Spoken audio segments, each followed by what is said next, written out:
I remember when I was a little girl and my mom would tell me that if I did not finish my plate, I would be doing a disservice to all the starving children in Africa.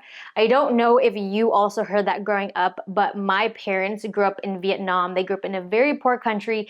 They didn't have a lot, and I think this is very common with immigrants who grew up poor because now once you have food that you can put on the table or you can afford things that you couldn't when you were a child, you do not want to waste any of it. And so I remember as a kid, if I didn't finish my entire plate at dinner or lunch, my mom would get so upset, so upset. And she would just tell me over and over again, I need to finish. Like, if I'm full, it doesn't matter. Think of all the starving kids in Africa. She just used that one a lot.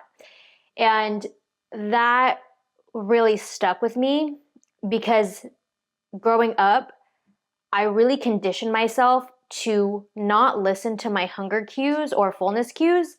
But if I had food in front of me, I needed to finish it.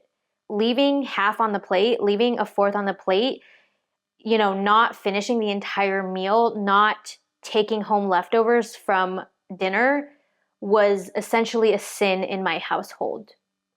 And so something that I really had to come to terms with if I wanted to get over my binge eating disorder that I had struggled with over 10 years, emotional eating, overeating, binge eating. If I wanted to get over that, I had to come to realize that just because food is in front of you doesn't mean you need to finish it.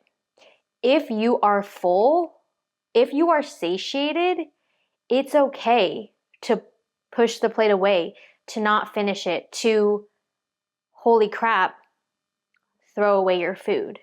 That was a huge concept for me and an uncomfortable concept for me to embrace because, again, I could just hear my mom in the back of my head and I really just felt like I was wasting food and I felt so guilty for it. And so essentially where that led me to was telling myself, conditioning myself, again, that if I have food in front of me, I need to eat it all. Doesn't matter how I feel.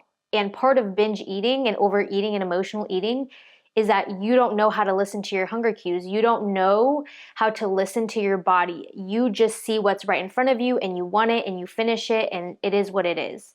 And it actually wasn't until I met my boyfriend who is the king of portion control.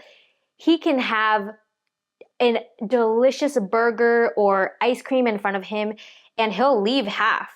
He'll leave half because he's satiated and he's full and he knows that if he takes another bite, it's going to put him over the edge and he's going to feel uncomfortable.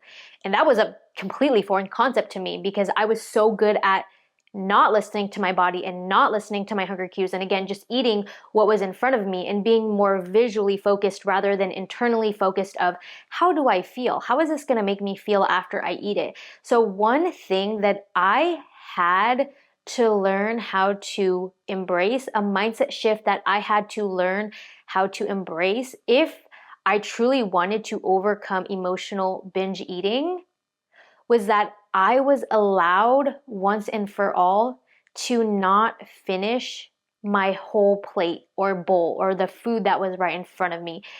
And I had to condition that new mindset for years.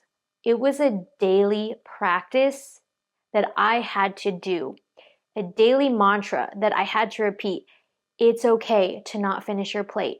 It's okay to not finish your plate. It's okay to save some for later. It's okay to put half away and eat it later. It's okay to throw it away, right? All these things that I didn't think were okay that led me to binge eat because, again, I was teaching myself, don't listen to your body. Don't listen to your hunger and fullness cues. Listen to what other people tell you, which is finish everything that's in front of you or else you're wasting it and you're a bad person. So that is one mindset shift amongst many others that I had to come to terms with and embrace and love in order to finally overcome binge eating. And I'm telling you right now that that was not an easy mindset shift to make. My old conditioning and the guilt was very strong. And again, it just took so much repetition day after day until it started finally becoming a little bit more comfortable and a little bit more familiar to me. But it's like any habit, you know, if you start a new job that you don't know how to do, in the beginning, it's uncomfortable, it's stressful, it just doesn't feel right. But the more you show up at your job and you go to your job day to day and you learn the skills, eventually you become a pro, right? But day one on your job versus day 300, you're going to feel very different. You're going to act very different. And it's the same thing with conditioning new habits around food. Day one, conditioning is going to feel foreign and uncomfortable and anxiety provoking. Day 300, it's going to be part of your identity.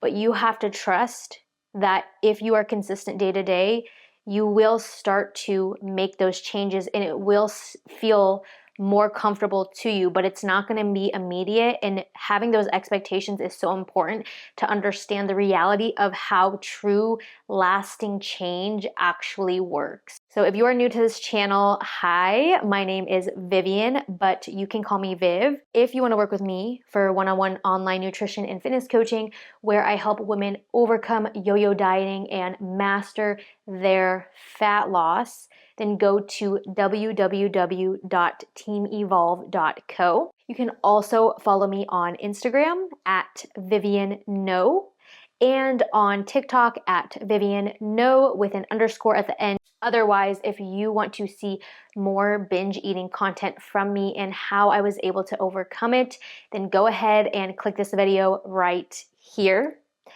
And otherwise, I will see you guys in my next video. Bye.